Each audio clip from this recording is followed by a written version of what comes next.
시작하기 전에 글 하나 또 읽어봅시다. 김경주의 주저훈이라는 그 시인데, 몇 세기 전 지층이 발견되었다. 그는 지층에 묻혀있던 짐승의 울음소리를 조금씩 벗겨내기 시작했다. 사람들은 발굴된 화석의 연대기를 물었고 다투어서 생물 연대를 찾았다. 그는 다시 몇 세기 전 돌 속으로 스민 빗방울을 조금씩 긁어내면서 자꾸만 캄캄한 동굴 속에서 자신이 흐느끼고 있는 것처럼 느껴졌다. 어머니와 나는 같은 피를 나누어 가진 것이 아니라 똑같은 울음소리를 가진 것 같다고 생각한 적이 있다. 이 구절 제가 되게 많이 좋아하는 구절 중에 하나예요. 같은 피를 나눈 것이 아니라 똑같은 울음소리를 가진 것 같다고 생각한 적이 있다. 저희 아이들과 제가 살아가는 방식이 같은 피를 가져서 가족이 아니라 같은 상처, 같은 울음소리를 가졌기 때문에 가족이 될 수 있다. 여러분들 사이에서도 가만히 좀 더 여유 있게 보면 여러분들 비슷한 울음소리를 갖고 있어요. 아팠을 때, 힘들었을 때 같은 울음소리를 갖고 있다라는 건 그거보다 더 끈끈한 연대가 있을까? 사람은 그 속에 울음소리가 있어요. 아무리 환하게 웃어도 그것이 뒤편 어딘가에서 울음소리를 갖고 있다는 거죠. 하느님이 사람의 신음소리를 들으시고 울음소리를 들으신다는 건 꼭 내가 울 때 보살펴준다는 얘기가 아니에요. 내 속에 감춰준, 저 속에 내려앉아 있는, 저 속에 화석처럼 붙들어맨 그 울음소리까지 하느님은 듣고 계시다는 뜻이에요. 이 울음소리에 대한 이야기, 오늘 지금 병자치유에 대한 이야기를 한다는 건 세상의 울음소리에 대한 이야기예요. 한번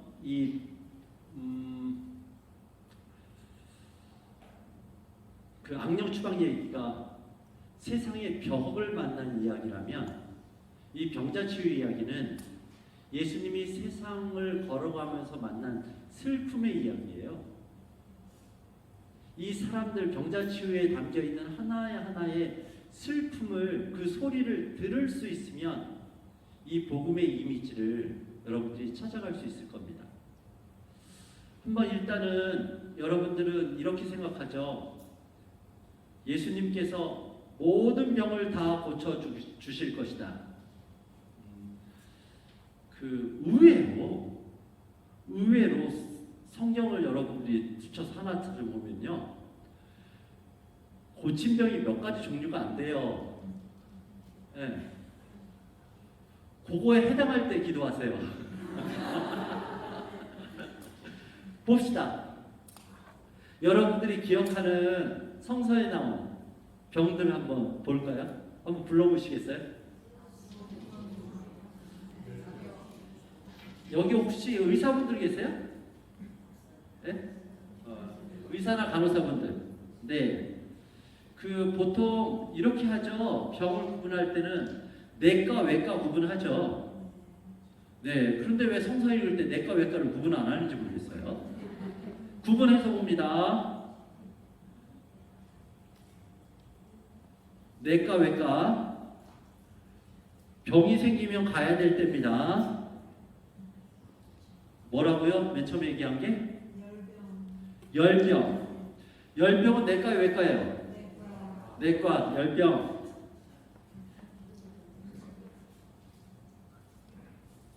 또요? 소경. 소경은 외과죠?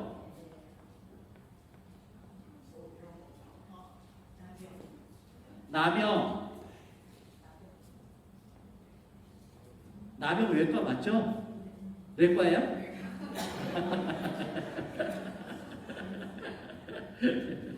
네. 또 귀머거리 외과 맞죠? 내과예요? 귀머거리? 이비인후과.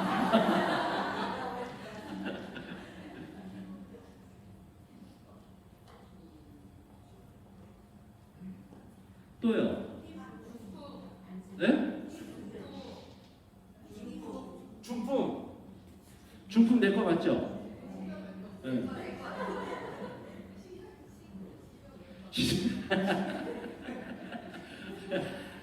신경외과. 중풍 또 하열.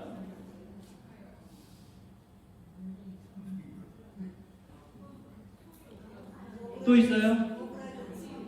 오그라든선.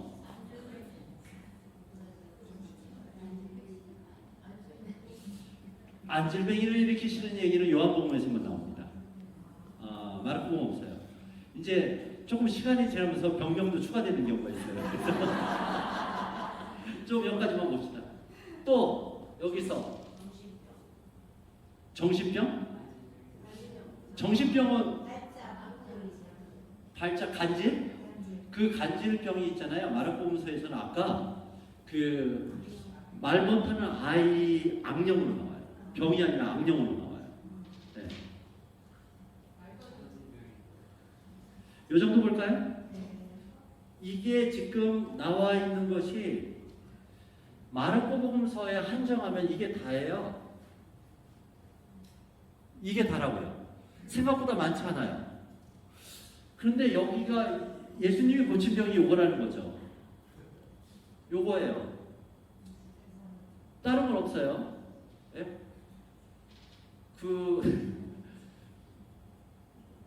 병명을 확실히 익히라고요. 이 병이 걸렸을 때 기도하게. 예? 요게 지금 왜 예수님이 다른 병도 고쳐주셨겠죠. 그래서 많은 병자들이 찾아왔다라는 표현으로 다 함께. 그런데 그 옛날에는 병의 종류를 잘 몰랐겠죠. 그러니까 많은 병자의 이야기를 하고 이렇게 확실히 구분되는 병들만 꺼내놨을 수 있죠. 네? 그런데 이렇게 꺼내놨는데 이 꺼내라는 것 중에서 이거 말고도 다른 병들도 많았을 거라고요. 근데 하필 왜 이 병들만 거론되는가? 이 부분을 봐야 돼요. 그 이유가 있어요. 자, 나병을 봅시다. 나병은 몸의 그 천형이라고 해서 나병에 걸린 사람들의 가장 큰 특징은 사람 속에 들어오지 못한다는 거예요. 격리죠. 네? 중풍의 가장 큰 특징은 뭘까요? 중풍을 표현한다면 무능이에요. 아이로 돌아가는 겁니다. 자기 혼자 할 수 있는 게 없어져요. 말도 어눌해지고 걷는 것도 힘들어지고 이건 거의 무능에 가까워요. 하여라는 여인 12년 동안 모든 걸 고치려고 재산까지 다 날렸는데도 끝이지 않았던 이 하여라는 여인. 이 여인은 특징이 뭘까요? 이렇게 하면 뭐가 제일 힘들까요? 네?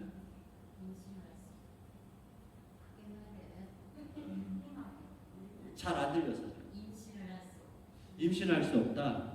네? 하여라는 여인 임신 뭐 그렇죠. 이거는 희망을 갖지 못한다는 임신할 수 없다라는 이거 그것도 있다 참 같은 얘기예요. 그 연결이 되기 때문에 그 풀어드릴게요. 고통이에요. 왜 이게 이렇게 연결되는지 한번 볼까요? 구약 시대에 구약 성서 안에서 강조되는 세 사람이 있었어요. 너희들은 가난한 사람을 돌봐야 한다. 돌봐야 한다. 가난한 사람들을 너희 안에서 내치지 말아야 한다 하면서 강조하는 거예요. 이 이스라엘의 정신이라는 건 성서의 구약 성서의 정신은 어디서 출발하느냐면 이집트 탈출에서 출발해요. 노예 생활을 했던 사람들이에요. 노예 생활에서 나온 사람들은 이거 하나를 야훼 하느님께서 요구했던 건 이거 하나예요. 너희들이 얼마나 고통받았던 사람들인지 기억해라.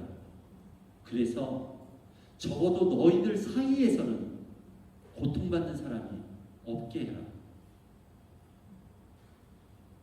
그러기 위해서는 특별하게 어떤 사람한테 잘해야 되느냐면 이방인, 고아, 과부한테 잘해야 된다. 이 세 가지 특징의 이방인, 고아, 과부는 구약 시대를 대표하는 가난한 사람들을 뜻해요. 이 사람들이 왜 가난할 수밖에 없느냐면 이방인은 취급을 못 받고 자기들 사회에서 인정을 못 받았어요. 그리고 여러분들은 여기 오래 살아서 잘하지만 저는 아직도 20년을 과테말라에 살면서도 아직도 저의 짜증나는 한계, 언어. 꼭 자기 분리하면 못 알아듣겠대, 네 말은. 우리 애들도 그래요. 평소에 잘 지낼 때는 조그만 말에 다 알아듣던 것이 자기한테 불리한 말을 하면 못 알아듣겠대. 신부님만 못 알아들어? 속이 다 뒤집히죠. 이것들 다 세워놓고서 뭐 그래도 그 이방인의 말씀으로 나는 너희들 말을 잘 몰라. 그러니까 항상 너희들의 선생님이니까 가르쳐줘. 하나 틀리면 그때 가르쳐줘야 돼. 지들 잘못해서 막 혼내키고 있는데 니네 이따위 하려면 가만히 안 있어. 이게 뭐야? 니네 어떻게 이럴 수 있어? 막 그러면 앞에서 7살이 손들어요. 그 말 틀렸어? 속 뒤집혀요. 이방인들이라는 건 철저하게 이방인이에요. 들어갈 수 없는. 여러분들도 미국 사회에 살지만 들어갈 수 없는 한계의 이방인성을 계속 갖고 있잖아요. 이 이방인들은 떨어져 있는 사람들이에요. 그래서 가난해지는 거예요. 가난하고 마음도 생활도 가난한 사람들이에요. 고아 아이들이에요. 그 당시에 유일한 사회적 법적 권리를 취득할 수 있는 건 성인 남성이 하나입니다.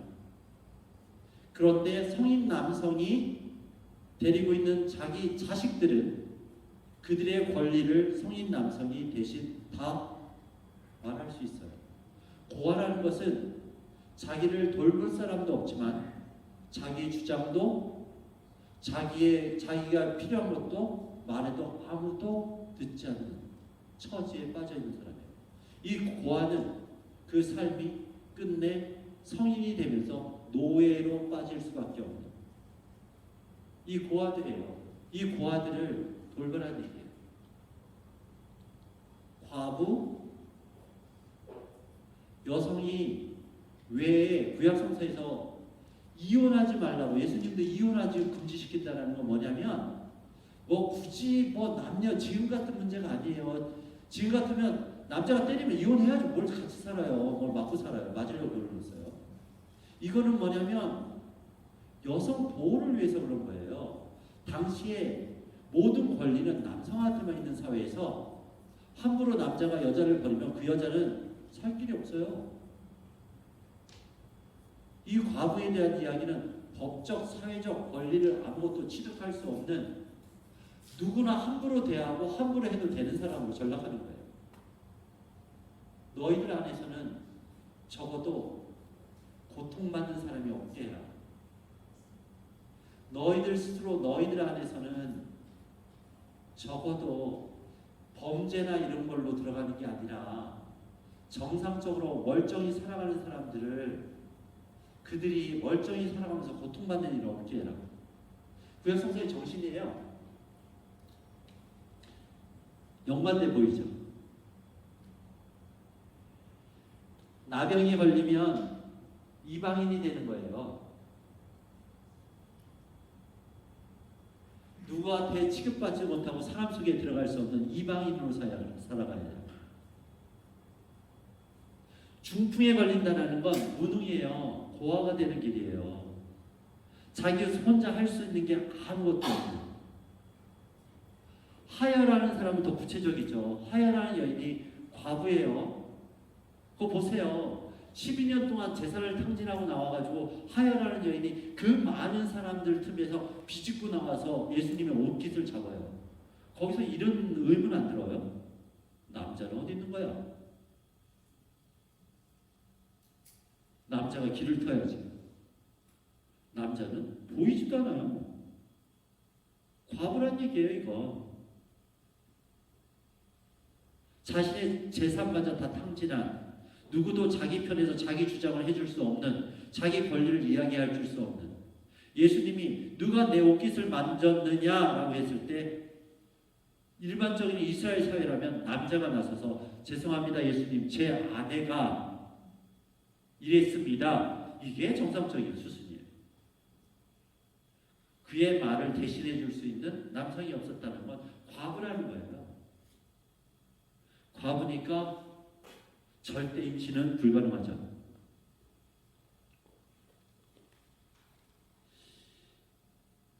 이 마르코본서에서 나오는 병자 치유는 보이죠? 또 다른 번역이라는 거예요. 구약성서에서 나오는 이방인과 고아와 과부가 병을 얻게 된 상황으로 전환되고 있어요. 이거는 예수님이 왜곡된 세상에서 고통받는 가난한 사람들의 모습이에요. 왜곡된 세상이 되면 사람이 사람을 구원하지 못하는, 사람이 사람에게 무서운, 사람이 사람을 짓밟는 세상이 된다면 우리는 병들어요. 그 중에 누군가는 병들고 죽어가요. 그 죽어가는 모습은 나병으로 죽어갈 것이고요. 격리 형태를 취해요. 사람들에게 내쳐져 서서 죽어가는 사람의 모습이 있을 거고요.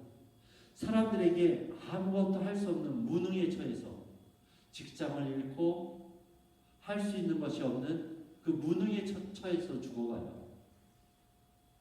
그리고 그런 사람들은 어떤 식의 고통을 받아요. 누구도 자기 편이 되지 못하는 그런 세상이에요. 세상에 슬픔을 드러내고 있다는 거죠. 이 슬픈 세상의 모습들, 이 병자 치유의 모습은 길을 걸어가던 예수님이, 자신의 꿈꾸던 세상을 위해서 걸어가던 예수님이 만난 세상의 사람들의 슬픈 풍경들, 이 모습이 나오고 있어요. 그 슬픔 하나하나를 어루만지시는 예수님의 모습이라는 거예요. 그 모습을 강조하기 위해서 이런 병들이 등장하죠.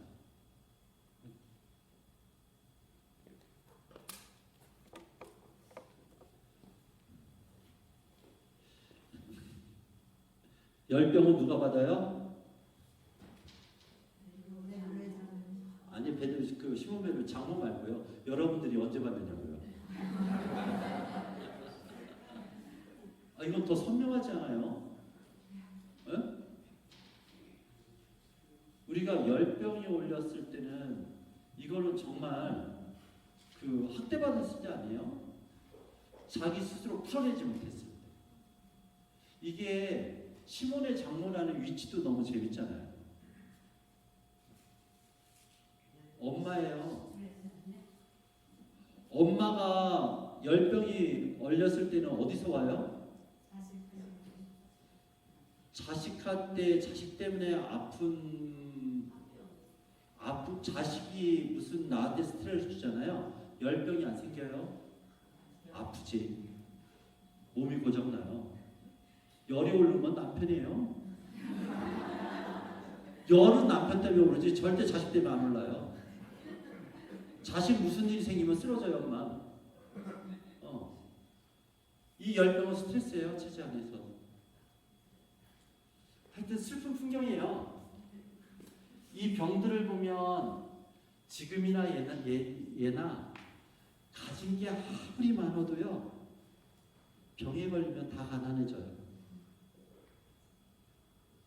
아파하는 사람들이라는 것이 아프면 가난해지고 가난하면 또 아프고, 이 예수님의 이 병자 치유의 이야기 속에는 아파하는 사람들, 아파서 가난해진 사람들, 그 사람들의 슬픈 풍경이 왔어요. 그 모든 병은 이미 이제 굉장히 학문적으로 많이 앞서가게 된 이 현대에서는 이제는 그 병의 사회학이라는 학문을 구사해요. 사실 모든 병은 사회적이다. 우리들이 갖고 있는 병은 개인적인 부분이 아니라 사회적 체제에서 나오는 여러 가지 체제 안에서 맞물린 스트레스, 어떤 여건, 여기서 생산시키는 사회적 산물이라는 것까지도 얘기해요. 그래서 아주 재밌게 고맙게 읽은 책 중에 하나, 아파도 미안하지 않습니다 라는 책이 있어요. 그래, 이 말처럼, 이 말 정말, 왜 아픈데, 아픈 것도 서러운데 왜 아프면 미안해야 될까? 특히 엄마들, 여성들이 그렇죠. 아프면 내가 아파서 미안해요. 왜 자기 몸도 힘든데 아픈 사람들은 또 미안해하는 세상이 됐을까?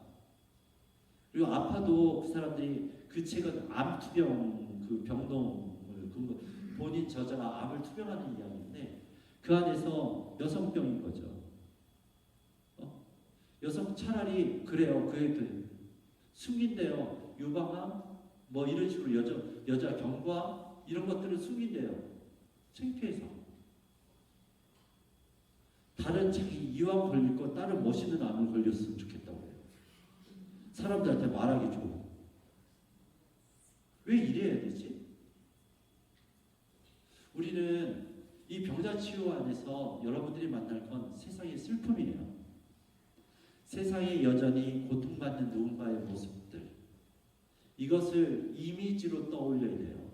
그래서 병자 치유 모습을 여러분들이 복음에서 읽으면 슬픔이라는 언어, 세상에 여전히 아프고 고통받는 사람들의 모습, 예수는 그런 눈으로 병자들을 만났다는 얘기죠. 이쪽은 더 재밌습니다. 이거는 왜곡된 세상에서 왜곡된 개인들을 보여줘요. 왜곡된 세상에서 살잖아요. 잘못된 세상 안에서 맑은 꽃은 안 펴요. 정말 힘들어요. 잘못된 세상에 살면 있잖아요. 그 사람도 물들게 돼요. 저도 우리 집에서 살면서 있잖아요. 여러분들이 이해하지 못하는 여러 가지 이상한 습관들을 많이 갖고 있어요. 저 사실 여기 와가지고 좀 매일 씻는데 신기해 죽겠어요. 집에서 3일에 한 번 씻습니다. 우리 애들도 저도. 물 사정이 별로 안 좋을 때도 많고, 물이 잘 나와도 애들이 씻기 싫어서 안 씻고 자잖아요. 맨 처음 혼내키다가 나도 해보니 그게 편해요. 뭐 굳이 매일 씻고 살아야 돼, 사람이. 그리고 어렸을 때를 떠올려 봤더니 어렸을 때 한 2달에 한 번씩 목욕탕 갔던 것 같아요. 명절 전에 다 목욕탕 가지 않았어요, 식구들? 여기 어르신분들 그러시지 않으셨어요, 한국에서? 네. 뭘 언제서부터 그렇게 하루하루 씻었다고. 아니, 여러 가지 습관들을 공유하게 돼. 왜곡된 세상에서 살면 나도 모르게 왜곡된 시선과 왜곡된 것이 당연해지는 게 있어요. 이건 오그라든 손을 보세요. 예수님이 오그라든 손을 고치신 것도 또 해필 회당이야. 네? 세상에 오그라든 손을 하면 여러분들 뭐가 제일 그 연상이 돼요? 욕심 아니에요, 욕심? 네? 손일을 쥐고 있다는 건 욕심 아니에요, 욕심? 이거 그 뭐 옛날 신부님들이 많이 쓰던 강론 비유인데 그 원숭이 잡을 때 아프리카에서 원숭이 잡을 때 돌에다가 돌 파가지고서 거기다가 도토리 맞게 그 뭐 먹을 거 넣으면 손 넣어가지고 꼭 잡고 그러다 잡힌다고. 잡혀도 이걸 안 넣는다고. 그래서 욕심이라고. 뭐 그런 거 떠오르지 않아요? 그것도 세상에서 여러분들이 어떨지 모르지만 가장 많이 욕심 있는 게 종교라는 생각도 안 들어요? 절대 개신교와 천주교가 화해할 일 없는 것 같고 개신교회 개신교회 짓는다고 우리가 돈 낼 일도 없고 성당 짓는다고 그쪽에서 돈 줄 일도 없고 학교 짓는다면 다 주는데 뭔가 그런 벽들과 간격들과 이런 것들이 종교적인 것도 더 세죠. 오그라든 손이라는 건 잘못된 세상을 살아가는 왜곡된 사람들의 가장 큰 모습은 욕심 아니에요? 자기 것만 가지려는 욕심. 이게 엄청나게 강하잖아요, 우리 모두에게. 그걸 종교의 힘으로도 하지 않아요? 종교의 힘으로 하나님께 그걸 청하기도 하고요. 요것만 더 주시면, 요것만 해결해 주신다면, 십자가에서 모든 것을 사랑하시고 다 내놓고 죽으신 예수님한테 좀 달라고 기도하는 건 좀 미안하지 않으세요? 저는 그걸 잘 못하겠어요. 예수님한테 뭘 해달라고 하는 것을 좀 미안해서. 우리 애들도 그걸 느끼더라고요. 우리가 한 8살짜리가 우리가 깜짝 놀랐는데 그 성모님 앞에서 기도하고 있는 거예요. 그래서 너 무슨 기도하니? 라니까 예수님을 위해서 기도한대. 예수님께서 왜? 불쌍한데 어떻게 좀 해달라고. 쟤는 사람이구나. 예수님을 보면서 저 고통이 앞에서 내가 미안하다라는 느낌을 가진 적이 있나 우리는? 그렇죠. 저 십자가 앞에서 기도할 때는 조심스럽지 않아요? 너무 내 것을 위해서 기도하는 그 모습이 좀 미안해지잖아요, 예수님한테. 오그라든 손이라는 건 확실히 왜곡된 모습 맞아요. 우리들이 갖고 있는 욕심들. 성찰거리예요. 왜곡된 우리 자신을 뚫어낼 수 있는 것은 유일하게 성찰밖에 없으니까. 내가 이래도 되나? 내가 이게 사람다운가? 오그라든 손의 이야기. 그리고 예수님이 제일 힘들어하셨던 벙어리와 소경의 이야기. 다른 병들은 다 말로 고치세요. 중풍 같은 경우도 일어나 가라, 용서받았다, 말로 하세요. 이 세상에 슬픔을 겪고 있는, 슬픔과 마주했을 때는 예수님이 말로 치유를 하세요. 우리도 예수님한테 기도하면 내 슬픔이 있을 때 예수님의 어떤 말씀 이런 걸로 치유받을 수 있잖아요. 그런데 왜곡된 개인들을 치유할 때 되게 힘들어요. 왜곡된 개인들을 치유하는 이 장면은 다 예수님이 복잡해요. 손을 잡아 피게 한다든가, 그리고 귀를 열게 하는데 침을 발라서 쑤셔요. 뭐 고대의 치유 방식이 그럴 때 쳐요. 그래도 예수님이 쓰는 것 치고는 이제 듣게 되었다, 들리느냐? 그시잖아요. 안 되는 거야. 사람이 말귀를 알아듣거나 있잖아요. 정말 올바른 말들을 알아듣는 게 그렇게 힘들어요. 우리는 듣고 싶은 건 듣거든. 내가 원하는 말을 듣고 싶고요.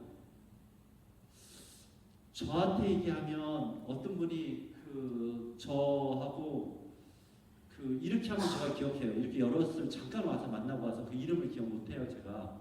여러분들 만나면 얼굴은 본 듯하지만 이름을 잘 기억 못해요. 그런데 어떤 사람이 저한테 그랬다서요. 신부님 정말 잘생기셨어요. 저 소피아예요. 기억해요. 기억이 난다니까요. 아, 나한테 잘생겼다고 한 사람, 내 듣고 싶은 말을 정확하게 나한테 알려준 그분의 그 이름은 그 누가 봐도 소피아 씨. 왜냐면 내가 저기 과테말라 가서 설명해야 되거든요. 거기 갔더니 나보고 잘생겼다고 얘기한 사람이 있었어. 그럼 애들이 분명히 해보면 이름 대박을 모르냐. 분명히 이름 대박하면 소피아야. 뭐 이렇게 돼야 되니까 정확하게 남겠죠. 우리는 참으로 묘하게 돈 되는 얘기는 저쪽 테이블에서 하는 얘기가 들려요. 내가 불리한 얘기는 내 면전에서 얘기하는데 안 들려요. 딴 생각하고 어쩌란 얘기야? 이게 우리예요. 들을 귀를 갖는다는 건 참으로 이 왜곡된 세상에서 올바로 들을 귀를 갖고 있다는 건 참으로 은총이겠죠? 예수님은 침을 묻혀서 들으세요. 소경 얘기는 더 웃겨요. 올바로 볼 수 있는 능력. 볼 수 있다라는 건 우리는 우리 언어랑 히라버 저 말하고 유사점이 있는 건데 그 본다는 거와 안다는 게 같아요. 우리 봐서 알아. 내가 봤다니까 라는 건 내가 안다는 얘기예요. 그래서 성서 안에서 제일 중요한 기능으로 이야기하는 게 보다예요. 예수님을 알아보다. 이 성서가 쓴 가장 큰 말은 이 말이거든요. 지금 이분이 예수님이라는 이 사람이 하느님의 아들이다. 이 말을 하려는 거예요. 이 사람이 하느님의 아들인지 알아보아라. 그러니 알아보다는 이 동사가 얼마나 중요하겠어요. 보다는 게. 알아보는 건가? 누군가를 알아보는 것? 저 사람의 진심을 알아보는 것? 더 힘든 건 그 사람의 슬픔을 볼 수 있나? 우리는 사람을 볼 때 그 사람이 지금 여기 있는 사람 한 사람이 아니라 지금 한 사람과 내가 만나는 건 그의 온 역사와 만나는 거잖아요. 구두 울었을 테고 구두 몸부림쳤을 테고 여기 가서 여기서 사는 여러분들 집 깨끗한데 뭐 깨끗하게 해놓고 살죠. 아유 그게 처음부터 그랬겠어요. 온갖 고생 속에서 슬픔의 흔적이지. 모든 슬픔들이 거쳐서 모든 싸움들을 뚫고 내서 거기까지 온 건데 어떻게 보면 그들의 화려함 속에는 슬픔의 흔적이 담겨 있는 거잖아요. 슬픔을 볼 수 있다는 거. 이거 눈 뜨는 일이에요. 쉽지 않아요. 더 쉽지 않은 건 사람을 볼 수 있나? 나한테 잘해주는 사람, 돈 있는 사람, 능력 있는 사람, 이쁜 사람 이거 말고 그냥 사람 그 안에 하느님이 있고 슬픔이 있고 따뜻함이 있는 저 사람 그 사람을 사람으로 볼 수 있나?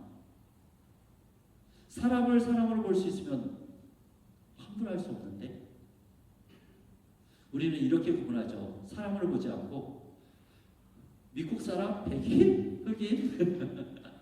스페니시?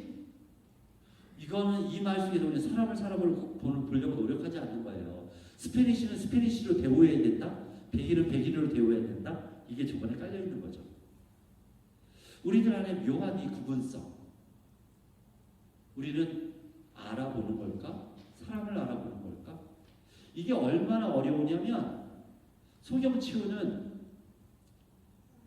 성서 전체에서 유일하게 베사이다 소경을 고치실 때 진흙을 개서 눈에 딱 발라놓습니다. 그리고 눈을 따라해서 보는데 뭐가 보이냐 했더니 저기 지나가는 게 나무인 듯한데 걸어가는 걸 보니 사람인가 봅니다. 그러니까 다시 해요. 무슨 류의 병자치유의 기적이 2차에 걸쳐서 2차 수술이 가능해요. 예수님이 전지전능하다며. 예수님이 고치는데 2번씩의 수술이 가능한 정도로 힘겨운 게 알아보는 일이에요. 보는 게 그처럼 힘들어요. 사람을 사람으로 볼 수 있는 것이 얼마나 힘드냐면 이 벳사이다 소경이 눈을 떴을 때 그 앞에 사람이 있는데 사람이 사람으로 안 보이는 거예요. 한 번 눈 뜨면 사람이 사람으로 안 보여요. 보이기는 보이는데 도구로 보이는 거죠. 저 사람은 나한테 도움이 될 사람, 저 사람은 뭔가 알아두면 좋을 사람, 저 사람은 같이 있으면 나중에 무슨 불편해질 사람. 우리는 사람을 사람으로 보지 않는 거예요. 도구로 보는 거지. 2번째 눈뜸이 일어나고 나서 사람이 사람으로 보일 때 예수님도 함께 보이고 있어요. 예수님을 알아본다라는 건 사람을 사람으로 볼 수 있는 능력과 같다라는 거죠. 이 베드로가 눈 뜨는 소경의 이야기는 아까 첫 시간에 얘기한 이 대비 구조의 정중앙에 와 있어요. 소경을 눈뜨게 하고 나서 이제 정말 눈이 떴는지 체크합니다. 예수님이 소경한테 그 베드로한테 그러면 너희는 나를 누구라고 생각하느냐? 눈을 떴는지 확인하는 거예요. 누구라 하는데 베드로가 하느님의 아들 예수님 당신은 하느님의 아들이십니다. 근데 예수님이 조용히 해요. 똑같은 구절에 똑같은 장면에 마테오복음으로 넘어가면 거기에서 하늘의 열쇠를 수여합니다. 기특한 거. 네가 이렇게 말하는 건 성령께서 말하신 것이다. 이제 네가 땅에서 풀면 나도 풀 것이고 하늘에서 매면 나도 맬 것이다. 이렇게 해서 하늘의 열쇠, 천국의 열쇠를 수여하고 엄청나게 축하식이 있거든요. 말고는 없어요. 침묵. 그리고 나서 2차 시험에 들어갑니다. 얘가 똑바로 알아듣고 얘기하는 건가? 자, 나는 이제 순환의 길에 들어서야 한다. 순환 예고죠. 어조국처럼. 순환의 길에 들어서야 한다. 했더니 베드로가 말립니다. 그러시면 안 됩니다. 왜 그러셔야 합니까? 여기서 노발대발. 여기서 베드로에게 그대로 정말 사탄아 물러가라. 이건 악령한테 쓰던 말이거든요. 당신의 제자 지금 베드로에게 사랑하겠다고 나를 알아보면서 내가 누군지 알고 있으면서 순환은 싫다고 고통은 못 받겠다고 이거 악령이잖아. 회당 악령 추방 사건과 동일한 사건이 벌어지는 거예요. 하느님은 따르겠다고 하는데 그래서 사랑하겠다고 하는데 사랑에 따라오는 고통은 싫다니 사랑하고 영광만 받겠다니 그게 사탄의 길이라고. 사탄아 물러가라 합니다. 그러고도 분이 안 풀립니다. 예수님이 심각성을 느끼죠. 그래서 같이 있던 제자들을 다 소집합니다. 그리고 못을 받습니다. 나를 따르려면 저마다 제 십자가를 지고 따라야 한다는 걸 못을 받고 나를 따르는 길은 십자가가 떨어질 수 없다. 그리고 나서 며칠 뒤에 그대로 이어지는 복음입니다. 얘네들 데리고 산에 올라가서 예수님 몸이 하얗게 변했다. 영광스러운 병문을 걷습니다. 보여주시는 거예요. 그 순환이 빛이 될 거라고. 우리는 사랑과 순환과 부활을 이야기하는데 아주 교묘하게 사랑이 부활로 다이렉트로 연결시켜요. 사랑해봤더니 우리 애들하고 살아봤더니 2대 6대 2더라고요. 사랑을 시작하는데 2가 걸리고요. 순환 받는데 6 걸리고요. 그리고 영광은 마지막에 운 좋음의 1. 여러분들 자식 키워보면 그렇지 않아요? 그랬잖아요. 5살 때까지 효도해요. 암을 안 따리고 웃어줄 때 세상에 내 몸을. 그 다음부터는 여러분들 순환의 시장 안으로 들어갔잖아요. 걔네들하고 줄기차게 순환받고 있다가 이제 취직하고 나면 띡하니 가끔 전화하고 영광은 잠시, 영광은 저 멀리 있더라고요 항상. 아니 그게 우리가 체득했잖아요 그 수단을. 예수님을 따르는 길이, 그 사랑하는 길이 왜 달라요? 똑같아요. 그런데 제 욕심이죠. 저도 애들 오면 그런 욕심. 2살 되면 학교 갔으면 좋겠어요. 5살 되면 취직 갔으면 좋겠고. 아니 사랑이 바로 부활로 연관됐으면 좋겠다고요. 유혹이에요. 이게 유혹이라고요. 그래서 마르코 복음의 핵심은 십자가에 있어요. 부활에 있지 않고 십자가의 복음이라고 해요. 그 복음서라고 해요. 순환의 복음서. 그래서 재밌게도 세례 때에 이는 내 사랑하는 아들이다라는 하느님의 목소리가 들려요. 이 목소리와 완전히 대비되는 뒤에 또 하나의 목소리가 마지막으로 나옵니다. 백인 대장이 전혀 상관없는 백인 대장이 이 사람은 하느님의 아들이었구나. 이 구절이 대치돼 있어요. 하늘의 목소리 누가 알겠어요? 예수님 혼자 들으셨겠거나 주위에 누가 있었으면 웅성거렸겠죠. 그때 그 소리를 모두가 들었다면 예수님이 그렇게 됐겠어요? 자기만이 들었던 그 목소리가, 하늘의 소리가 사람의 가슴 속에 담기기까지, 이 사내는, 이 예수는 얼만큼 사랑했던 걸까?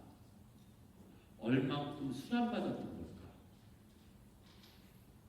얼만큼 해야 이 하늘의 소리가 사람 가슴에 그 정도 담기게 되는 걸까?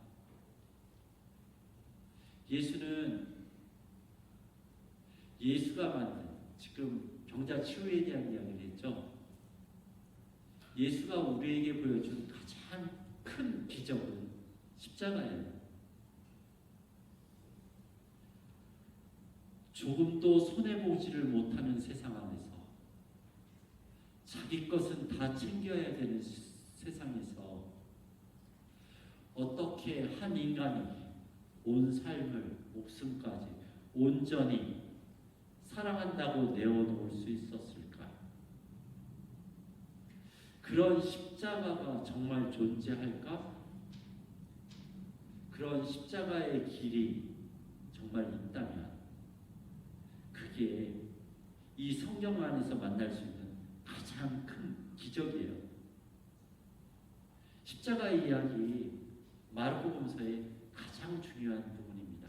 그리고 그건 온갖 병자들의 치유보다도, 악령 추방보다도 우리가 만나는 이 세상에서 가장 큰 기적의 이야기예요. 저렇게 사랑할 수 있는 거구나. 저런 사랑이 정말 있는 거구나. 그 십자가를 믿는다라는 것. 그리고 되든 되지 않든 그래 보려고 저 예수상이 그처럼 사랑해 보려고 발버둥거려야 하는 것. 되는 만큼 노력해 보는 것. 그게 신앙의 길이라고 불러요. 마르코복음서는 이 이야기를 하고 있는 겁니다. 예수님은 십자가로 오셨다. 예수님은 끝없이 사랑하셨다. 마르코는 그래서 예수가 부활해서 하느님의 아들이라고 부르지 않아요. 백인대장은 고백은 예수의 부활 전에 나오거든요. 마르코복음은 이렇게 얘기하고 있어요. 이렇게 사랑한 이분이 하느님의 아들이라고. 마르코 복음서는 예수님이 부활하지 않았다 해도 그의 고백은 변함이 없어요. 이렇게 온 생을 사랑했던, 온 생을 다해서 사랑했던 이분이야말로 하느님의 아들 그리스도이시다. 이것이 마르코 복음의 고백입니다. 네, 마칩시다.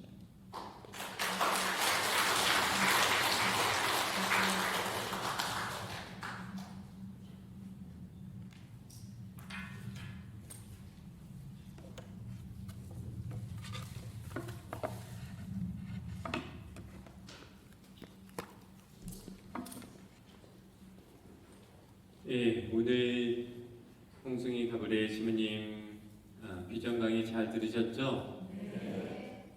여러분 마음에 잘 간직하고 돌아가셔서 또 예수님과 함께 살아가는 그런 또 은혜로운 삶이 되시기 바랍니다.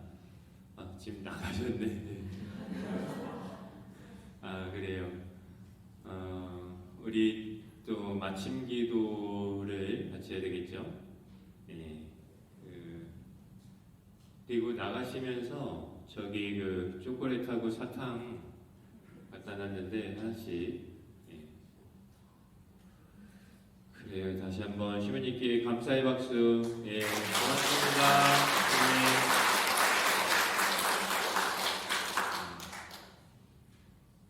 마침 기도는 영광송 바치도록 하겠습니다. 성부와 성자와 성령의 이름으로 아멘.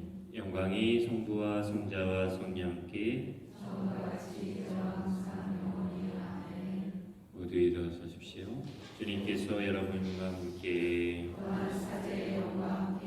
전능하신 천주 성부와 성자와 성령께서는 여기 모인 모든 이에게 강복하시어 길이 머물게 하소서. 성부와 성자와 성령의 이름으로 아멘. 수고 많으셨습니다.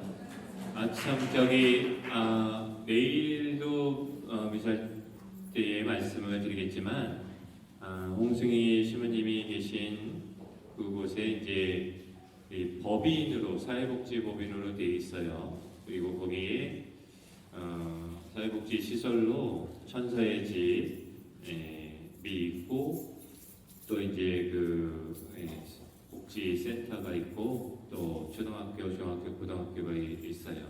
그래서 시모님 그 사시는 그 공동체에 또 후원 회원들이 좀 필요합니다. 그래서 원하시는 분들은 내일도 미사 전후에 또 이렇게 혹시 후원회원 드실 분들 가입 신청서를 그 박마란 마르셀로 형제님과 또 봉사자들이 이렇게 또 접수를 받으니까요. 또 가입을 해주시면은 감사하겠습니다. 예, 오늘 평안히 돌아가십시오. 수고 많으셨습니다. 감사합니다.